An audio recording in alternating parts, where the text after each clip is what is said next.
Hello students, how are you all? This is your science teacher and today we'll start our first chapter which is our bones and muscles. So now इस chapters में हम bones और muscles के बारे में पढ़ेंगे और हम ये भी जानेंगे कि bones और muscles हमारी body के लिए कितने important है और उनका क्या major role है हमारी body के basic functions में. Okay?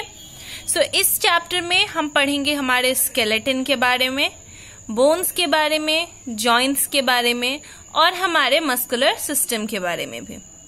So I am sure you all are very excited. Let's start the chapter.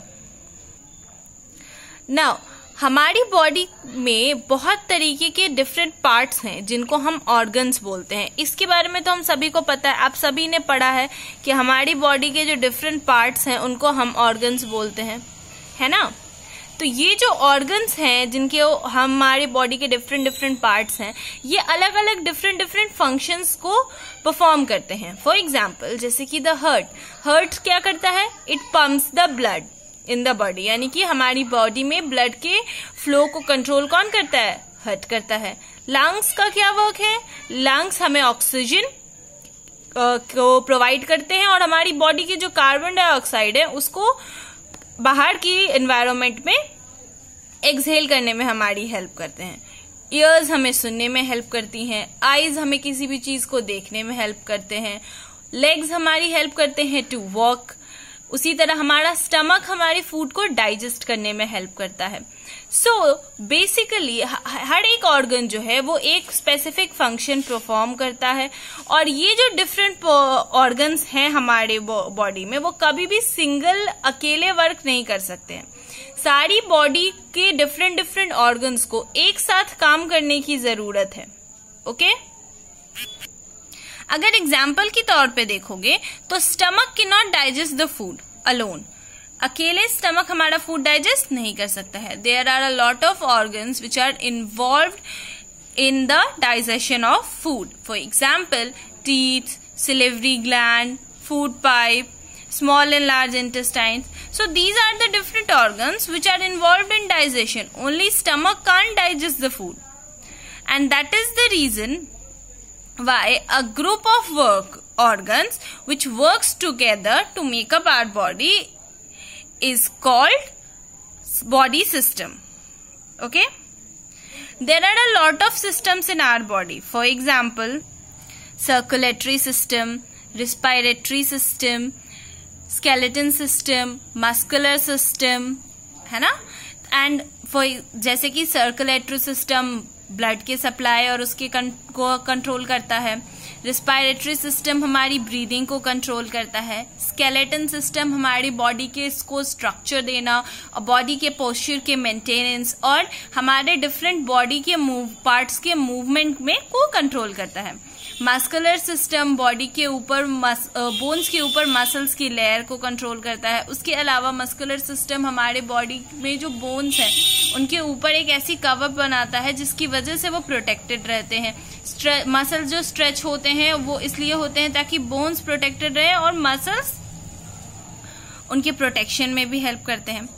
इस पर्टिकुलर चैप्टर में हम दो चीजों के बारे में पढ़ेंगे, skeletal system and muscular system. Skeletal system जो है, हमारा जो स्केलेटन है, हमारी बॉडी जो है वो बहुत अलग अलग डिफरेंट टाइप्स के बोन्स से बनी है. अगर आप इस फिगर को ध्यान से देखें तो आपको दिखेगा कि ये जो हमारी बॉडी है ये बॉडी अलग अलग डिफरेंट टाइप्स के बोन्स से बनी है. जैसे यहाँ पे अलग बोन्स हैं, लेग्स में हमारे अलग बोन्स हैं, हमारे फेस में स्कल में अलग तरीके के बोन्स हैं, रिब केज में डिफरेंट टाइप्स ऑफ बोन्स होते हैं. तो हमारी जो ये बॉडी है ये डिफरेंट टाइप्स ऑफ बोन्स से बनी है और ये सारे बोन्स जब एक साथ आकर एक फ्रेमवर्क तैयार करते हैं यानी कि एक ढांचा रेडी करते हैं तो that framework is called skeleton. Okay, तो the skeleton actually protects are in delicate internal organs, यानी कि हमारी बॉडी में बहुत तरीके के इंटरनल ऑर्गन्स हैं जैसे कि heart, stomach, liver, lungs. There are a lot of them और इन सब को प्रोटेक्ट कौन करता है? स्केलेटन. यानी कि ये जो बोन्स का फ्रेमवर्क है, the framework of the bone protects the delicate internal organs. Okay, इसके अलावा the skeleton also gives shape to our body. It allows the movement of our body. जब हम बॉर्न होते हैं, व्हेन अ चाइल्ड और a baby is born, तो उस वक्त our skeletal is around of 350 bones. यानी कि उस वक्त हमारी बॉडी में जब एक बेबी की बर्थ होती है तो it contains around 350 bones. Okay. और जब हम धीरे धीरे अडल्ट बनते हैं तो कुछ ऐसे बोन्स होते हैं जो आपस में ज्वाइंट होकर एक सिंगल बोन में कन्वर्ट हो जाते हैं.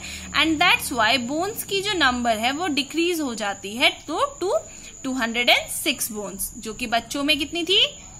Yes, you guessed it right, 350 थी. ओके. हम जैसे जैसे बड़े होते हैं हमारे साथ साथ ये बोन्स भी ग्रो होते हैं. ओके. इनके अंदर भी बहुत सारे नए नए सेल्स की ग्रोथ होती है और जिसकी वजह से ये बोन्स भी लंबे होते जाते हैं as we grow longer. Okay. और जिस तरीके की हाइट हमारी बॉडी की बनती है उसी तरीके की हाइट इन डिफरेंट बोन्स की भी हो जाती है. Okay. And do you guys know, हमारे जो ईयर्स और नोज हैं उनमें कोई भी बोन्स नहीं होता है. एक्चुअली उनके अंदर एक इनर सपोर्ट के लिए कार्टिलेज होते हैं. कार्टिलेज क्या होते हैं? वो एक बहुत ही फ्लेक्सिबल और लाइटर होता है, एक स्ट्रक्चर है जो कि बोन से बहुत ज्यादा फ्लेक्सिबल और लाइटर होता है. ठीक है. And that is the only reason why आप अपनी नोज को भी बोथ द साइड्स बेंड कर सकते हो और ईयर को तो आप किसी भी तरह से आगे पीछे बोन्स उसको हम इजीली बेंड कर सकते हैं. Okay. So I hope you all have understood what I taught you today. Thank you so much.